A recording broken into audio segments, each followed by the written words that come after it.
progress. There we go. The magic words that I have to hear. Welcome, everyone, to our August 12th, 2025 Spokane County Board of County Commissioners meeting. It is our 2 o'clock Commissioners Consent Agenda meeting. Let the record reflect that all 5 commissioners are present. Commissioner French is online. And there was no written comment that was received for any items on today's agenda. And we will be taking 4E separately today. So with that, I'll ask everyone to please stand for the pledge. I pledge allegiance to the flag of the United States of America and to the republic for which it stands, one nation under God, indivisible, with liberty and justice for all.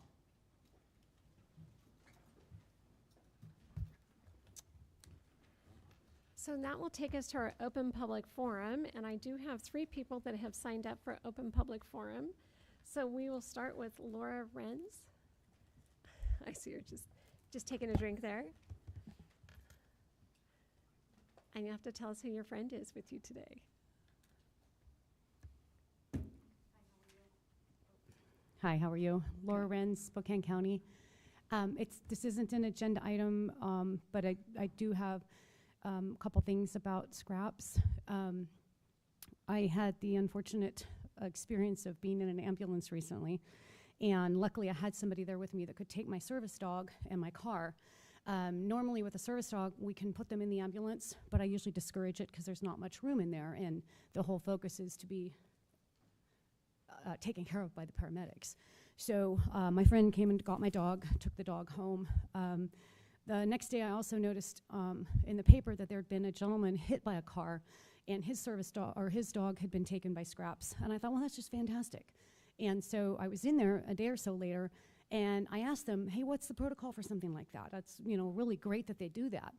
And the guy was really nice, and he told me about how they can come and get the animal and take it to scraps. And I told him about my organization, Northwest Service Dog Alliance, and we have a kind of a foster program set up for something like that. And it took me 2 years to get that in place. Well, so at scraps, they'll come get the animal, they impound it, which is what their protocol is, understandably. If they're not exactly sure about the shots, they'll go ahead and give it more shots, and then they start collecting fees. So if they had had to come get my dog that day, there would have automatically been a fee for that day, and I didn't quite get what the fees were, but they were pretty high. And I know the gentleman that was hit on Pines that day was homeless. So the next day, they're still in the hospital. You have another days of fees, and another day, and another day. So if you haven't been able to get your dog within 5 days, then they go up for adoption. So I know that that is how they have to do things, but I think there's probably a better way to do it.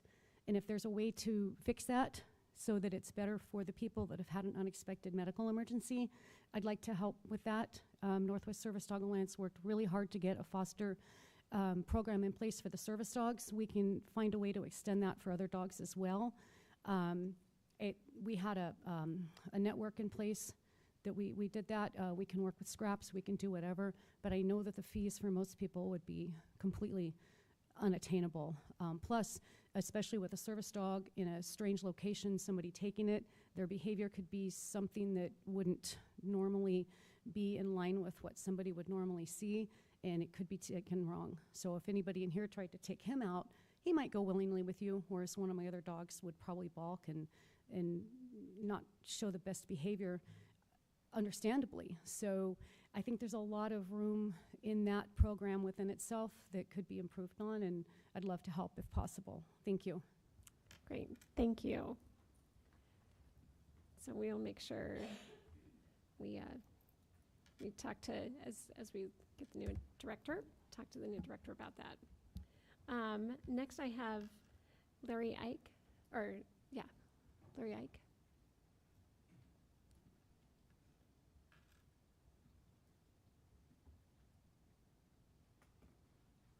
Good afternoon. Hey, this is the 3rd time I've been in front of the county commissioners, and 4th month I've been dealing with building and planning with the same question.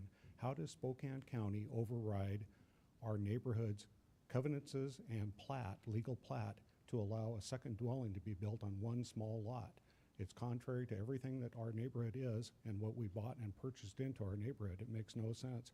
I've been asking this for months now of the building section. They refuse to answer. I've been here this third time now in front of the commissioners. I've yet to hear any response back one way or another. It just doesn't seem right. It doesn't seem like that's what we should be doing. It makes me think that either an error occurred that nobody wants to step up to and admit to, or there's some kind of graft and corruption going on. I'd like to think that's not the case, but I'm not hearing anything from anybody, so that leads me to believe that. I don't know who the folks are down on this end, but I'm thinking one of them must be the county's attorney. And I would ask the question, wouldn't it be easier now to answer that question by simple question and tell me what code I'm reading, not reading correctly, or wait for attorneys and news to get involved? Thank you very much for your time. Thank you. So next I have Becky Dickerhoff.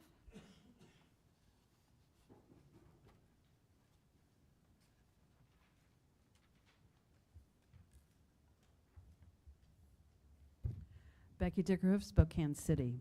The leading cause of homelessness is rents that are too high and wages that are too low. The true solution to homelessness is getting people the affordable housing and support they want and need. And despite that clear cause of homelessness, the United States has fewer labor protections and wage guarantees than most wealthy industrialized nations. All it takes is an economic hardship, which may be the result of reduction in hours or a work-related accident or injury, and someone can find themselves homeless.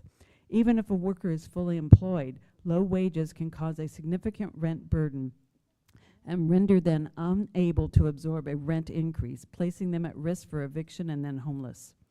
Research shows that for every $100 increase in rent, homelessness goes up by 9%. But instead of increasing funding for housing, the current administration and Congress are working to gut funding for vital housing programs. If the current administration wanted to solve homelessness, they would fund proven, data-backed, cost-effective, ethical solutions to homelessness, housing, and voluntary supports.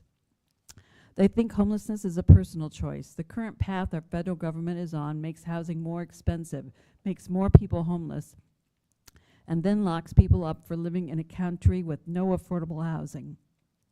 This path makes us all sicker and less safe. The safest communities are those with the most housing and resources, not those that make it a crime to be poor or sick. At a time when rents are rising, evictions are increasing, and the number of people experiencing homelessness has reached unprecedented highs. Our communities, neighbors, and families cannot afford more spending cuts to critical housing and homelessness investments. Research has shown that when families have stable, decent, and accessible homes that they can afford, they are better able to find employment, achieve economic mobility, perform better in school, and maintain improved health. Our county can choose a different path. We can work to ensure that everybody has their basic needs like housing met. This path builds safer, healthier, and more just communities. I'm here today to ask the county commissioners to enact what is commonly referred to as the 1590 tax. This ordinance, which amended RCW 82.14.530, allows the county legislative authority to impose a sales and use tax not to exceed 0.1% of the selling price in the case of a sales tax or value of the article used in case of a use tax. This will allow the county to create more homes for the unsheltered. At least 60% of that money must be used for the construction of housing and related services. The balance must be used for the operation, delivery, or services related to housing. Thank you. Thank you. So those are all that I have signed up. Is there still a little bit more time? Is there anyone else who would like to speak at the Open Public Forum? Okay, seeing no one else online, no one else in the audience. Third and final call for anyone wishing to testify at the Open Public Forum. Seeing no one, I will close the Open Public Forum. I will look to my fellow commissioners and again reminding that we will take 4E separately. Madam Chair, I move that we approve items 3 and 4, including all sub-items with the exception of item 4E. Second. I have a motion and a second. Any further discussion on those items?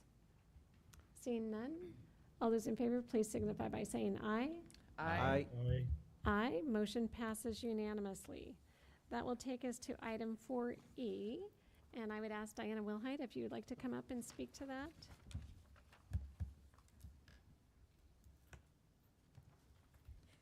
Thank you, Madam Chair and member commissioners. I'm pleased to be here today. A number of years ago, through a mutual friend, I became friends with Carol C. And over the years, as she became more homebound, I took care of taking her to the grocery store, running errands, and taking her to her doctor's appointments.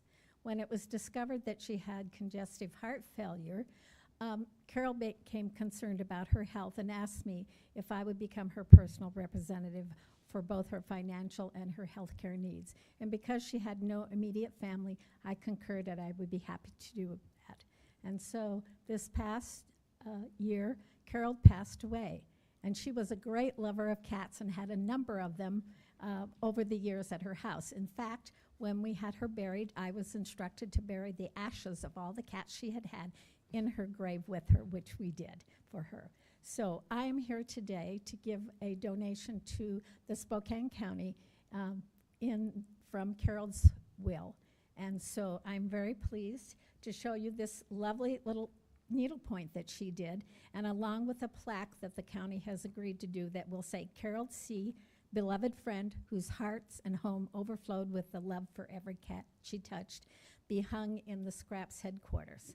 And so this is a picture of Carol. I see it's up there on the screen. She would be delighted to know that her memory and her love for cats will be commemorated at the headquarters for Scraps. So I would like to give to the Spokane County commissioners for Scraps the amount of $126,900. So thank you very much. Thank you. So we would like to take a picture with you, but we're going to go ahead and make the motion to accept it first. So if you'll just hang on for a moment, and we'll do our formal part here. So I will look to my fellow commissioner. Madam Chair, I move that we approve item 4E in the matter of acknowledging and accepting a bequest in the last will and testament of Carol Francis C. for Spokane County Regional Animal Protection Services in the amount of $126,900. Second. I have a motion and a second. Any further discussion? Seeing none, all those in favor, please signify by saying aye. Aye. Aye. And I heard Commissioner French. Aye. Thank you. So motion passes unanimously. So we would like to acknowledge that and go ahead and come down and have a picture with us. Over here? Yeah, and bring the.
You're welcome.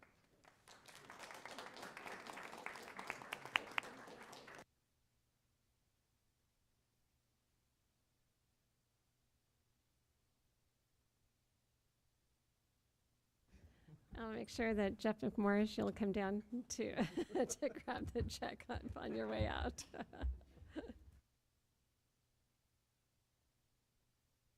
Okay, that then takes us to our public hearing items, and we have 3 public hearing items today on our agenda. In the matter, 5A is in the matter concerning the proposal to dispose of certain miscellaneous personal county property by auction, recycling, or destruction. Project number 25-153, and I have Victor Lemer from Purchasing, if you would like to speak to this. Good afternoon, Commissioners. I'm Victor Lemer, Procurement Specialist with the Spokane County Purchasing Department. The following is offered for your information only as part of the public hearing process, as you'll be taking official action at next week's meeting. Project 25153 is a request for the board to declare as surplus those items listed in the spreadsheet and authorize their disposition by auction, recycling, or destruction as specified by the various department heads. All IT items have been approved by the Information Technology Director, and after salvaging any usable parts are being recycled. I am respectfully requesting that you approve these items and their disposition when before you at next week's meeting. Do you have any questions? Are there any questions for Victor? Okay, thank you. This is a public hearing item, so I'll open up for public hearing, but again, the decision will be made next Tuesday, August 19th at our 2 o'clock meeting. So anyone wishing to testify on item number 5A? Second call for anyone wishing to testify on item number 5A? Seeing no one in the audience and no one online. Third and final call for anyone wishing to testify on item number 5A? Seeing no one, I will close the public testimony and then we will make our decision next week. That takes us to then item 5B, which is, I just want to check, do we need a motion to continue, or can we just, with the absence of a motion or lack of a motion, that it is automatically continued to next week? Just want to make sure we're doing it right. Automatically continue to Okay. next week as noted. All right, yep. thank you. New procedure for us today, so. Item 5B is to consider the sale of surplus county property, assessors parcels numbers 06341.9003. There's a whole list of these. 11102.9004, parcel 26321 .9001, parcel 45154.3101, parcel 45191.0906, parcel 45202.0528, parcel 45201.1049, parcel 45204.0173 for Spokane County Public Works. So Matt Zerkor, you or Deborah, I'm not sure. Matt, our county road engineer. Thank you, Madam Chair. Would like to go through this presentation briefly. It talks a little about the process and also talks about the individual parcels. So we have 7 pieces in total that you read off the parcel numbers for. They're out of 3 separate funds, and there are 3 touches with the board. We've had our 2 o'clock consent agenda item, which is the notice. This is the public hearing, and then after that it'll be continued like the last item until the next regular meeting, where the board will decide how it would like to handle those properties. The properties are proposed to be put into gov deals that will have a 5% commission on it. The winning bidder, if there is such, will sign a purchase and sale agreement and close with the title company. Anything that's not closed, or if we don't receive bids, we will continue to offer it over the counter for the same conditions. Next slide, please. So the first property we have is Fund 501. That's our evolving equipment fund, and it's essentially an old pit site, the Whitman Pit. It's 1 acre on Wood Road, kind of out west of town, and there's some encroachments on the property. It's been appraised at $11,000. We've previously tried to sell this property without success, so we're hoping that we have somebody bid on it this time. Next slide, please. Here's another pit site. This is another 501 fund property, and it's called the Rock Lake School Pit on Williams Lake Road. It's 1 3/4 acre. It's appraised at $22,000. Next slide. This is just a picture of that pit site just for reference. You can see it's sparsely treed and essentially an old pit site for us. Next slide. So now moving on, this is a Fund 10 property, so general fund property. It's a Rimrock area of Indian Bluff Lane, just west of town. You can see on the aerial there, that's City of Spokane, the Spokane River, and it's on the bluffs directly west of that. There is an encroachment of a septic system from a neighbor. It's 40 acres, could potentially be divided into 4 10-acre parcels. There's 2 tiers, if you will, geographically on this parcel. And there are concerns about the wells, but there are other wells in the area. And it's been appraised at $409,000. And I believe the next slide is a picture of this property. So it has really good views. We anticipate there will be some demand for this property. Next slide, please. This is our second Fund 10 property. It's 115 Evergreen Road. It's an old scope house. We previously tried to surplus this property and did not receive any bids. It was appraised at $399,000 and went into Gov Deals, and there were no qualified bidders at that time, so we're hoping for better results this time. The next slide, I believe, is another picture of that, and you can see the house there. Next slide.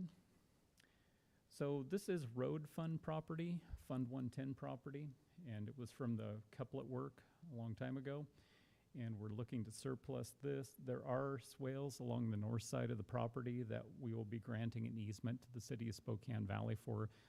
Essentially the reason the property was originally acquired was both to allow for the alignment of Appleway, but also the swales that are on the property.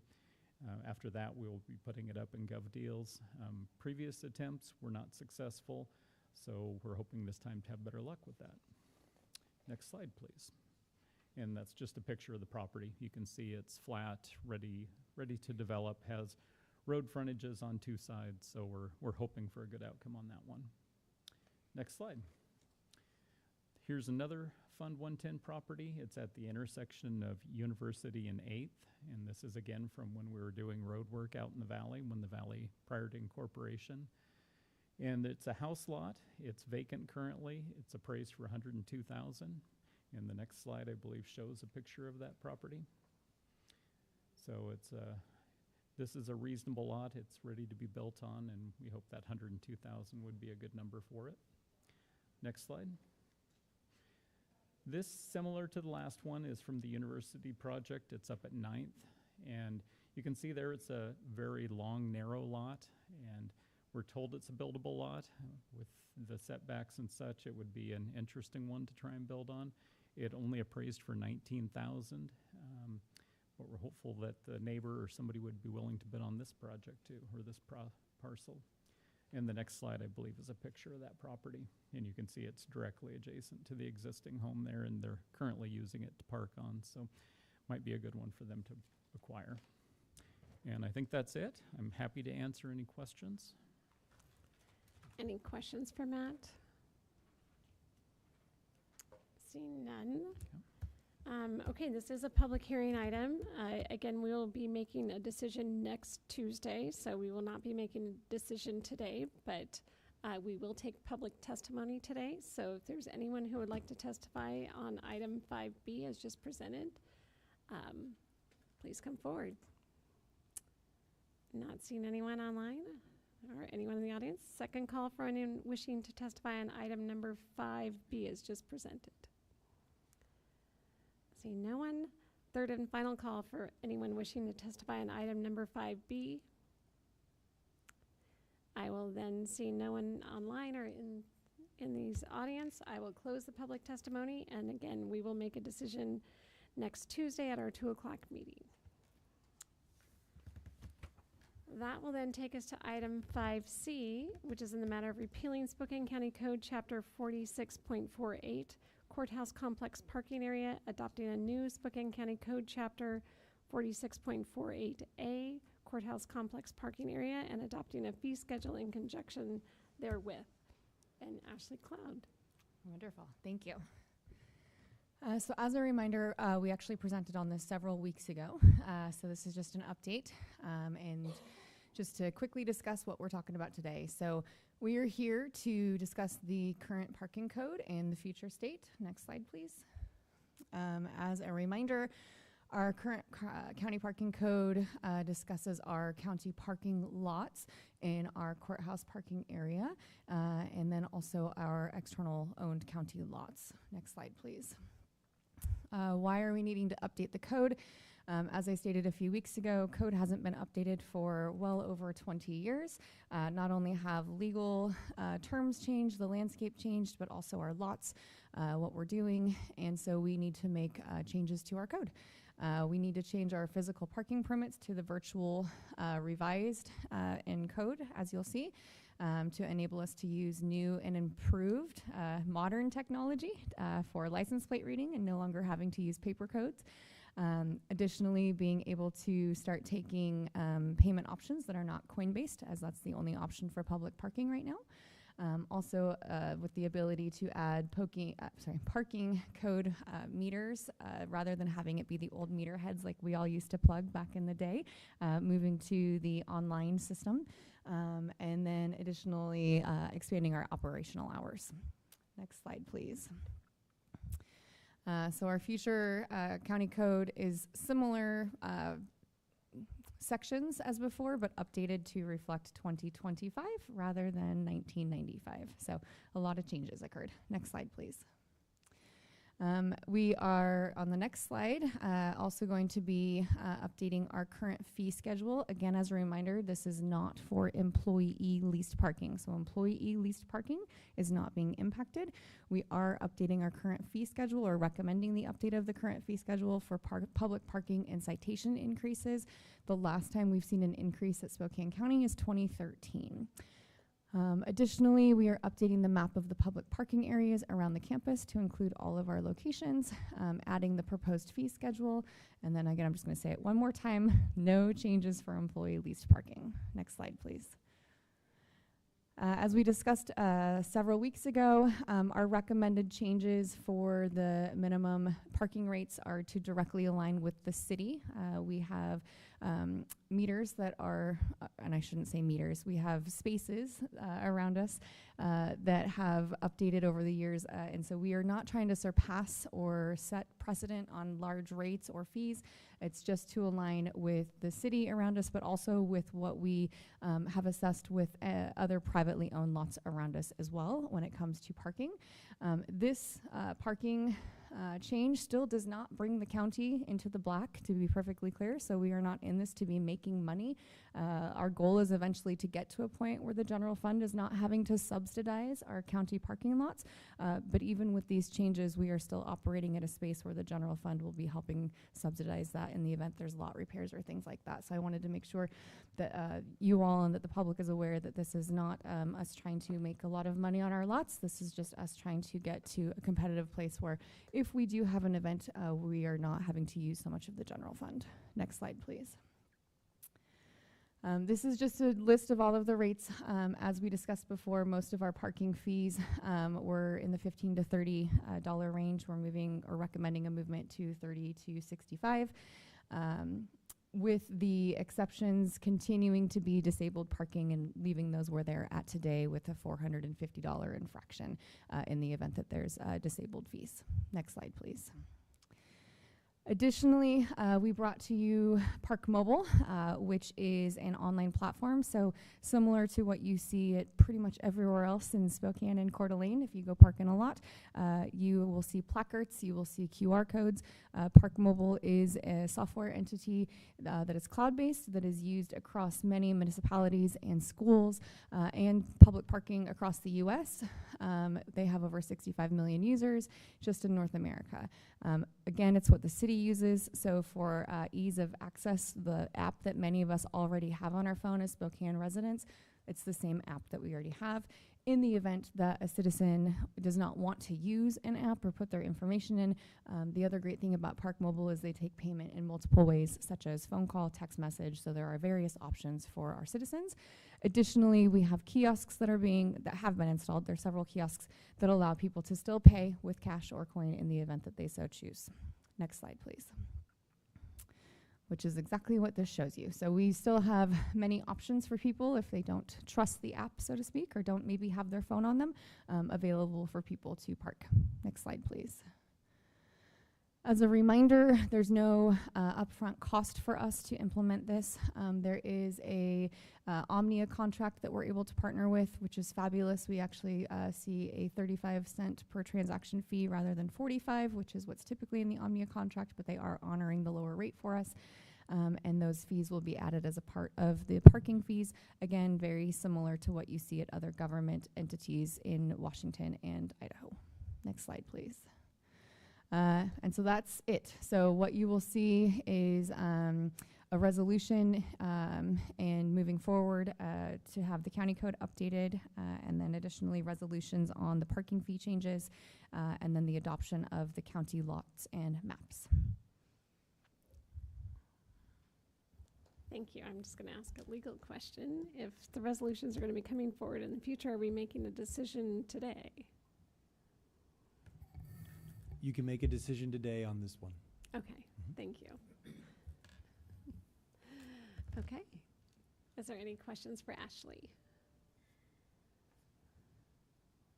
I'm not seeing any. Okay. Great. Thank you. So this is a public hearing item, so I will open it up for public testimony on item 5C as just presented. Second call for anyone wishing to testify on item number 5C. Seeing no one online, no one in the audience. Third and final call for anyone wishing to testify on item number 5C. Seeing no one, I will close the public testimony and look to my fellow commissioners then.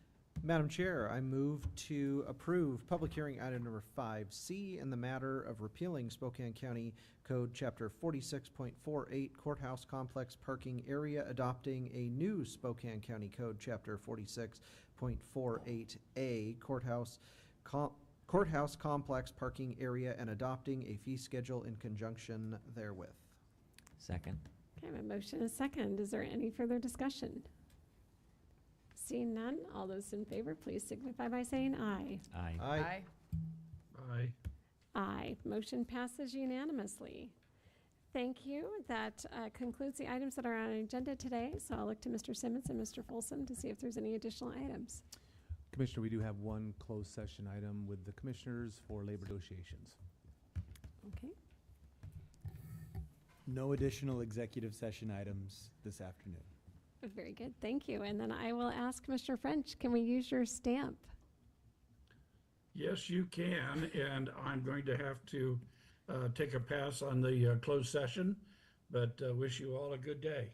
Okay. Thank you, Commissioner French. And this will be the last time that I have to ask for stamps, as we will pass a resolution next week, allowing us to do that in the future. So thank you all very much. I appreciate it. And we will go into a closed session.